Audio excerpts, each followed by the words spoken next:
Chrome ബ്രൗസറിൽ PDF നേരിട്ട് open ആകുന്നത് ബുദ്ധിമുട്ടാകുന്നുണ്ടോ?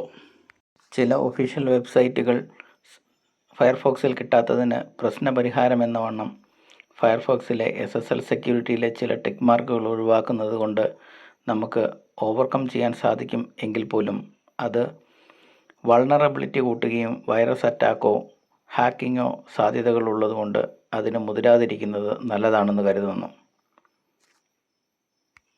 Chrome ബ്രൗസറിൻ്റെ വലതുഭാഗത്തുള്ള ആ 3 ഡോട്ടിൽ ക്ലിക്ക് ചെയ്ത് ഏറ്റവും താഴെ വരുന്ന സെറ്റിംഗ്സ് എന്ന ഓപ്ഷൻ എടുത്ത് തുടർന്ന് വലതുഭാഗത്ത് വരുന്ന പ്രൈവസി ആൻഡ് സെക്യൂരിറ്റി എന്ന ഓപ്ഷനിൽ ക്ലിക്ക് ചെയ്യുമ്പോൾ ലഭിക്കുന്ന വിൻഡോയിൽ സ്ക്രോൾ ചെയ്ത് താഴോട്ട് വന്ന് സൈറ്റ് സെറ്റിംഗ്സ് എന്ന ടാബ് ഓപ്പൺ ചെയ്ത് കഴിഞ്ഞ് സ്ക്രോൾ ചെയ്ത് താഴേക്ക് വരുമ്പോൾ അഡീഷണൽ സെറ്റിംഗ്സ് എന്ന ഓപ്ഷൻ ഓപ്പൺ ചെയ്ത് നമുക്ക് അവിടെ PDF കണ്ടെത്താൻ സാധിക്കുന്നതാണ്.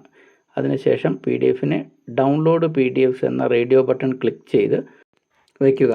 ഇങ്ങനെ ചെയ്താൽ പിന്നീട് നമ്മൾ eDistrict പോലെയുള്ള സേവനങ്ങളുടെ സൈറ്റിൽ നിന്ന് ഫയൽ സെർച്ച് ചെയ്യുകയോ സർട്ടിഫിക്കറ്റ് പ്രിൻ്റ് എടുക്കുകയോ ചെയ്യാനായി PDFൽ ക്ലിക്ക് ചെയ്യുമ്പോൾ ആ PDF ഫയൽ ബ്രൗസറിൽ നേരിട്ട് ഓപ്പൺ ആകുന്നതിന് പകരം സാധാരണ PDF ഫയലായി ഡൗൺലോഡ് ചെയ്ത് വരുന്നതാണ്.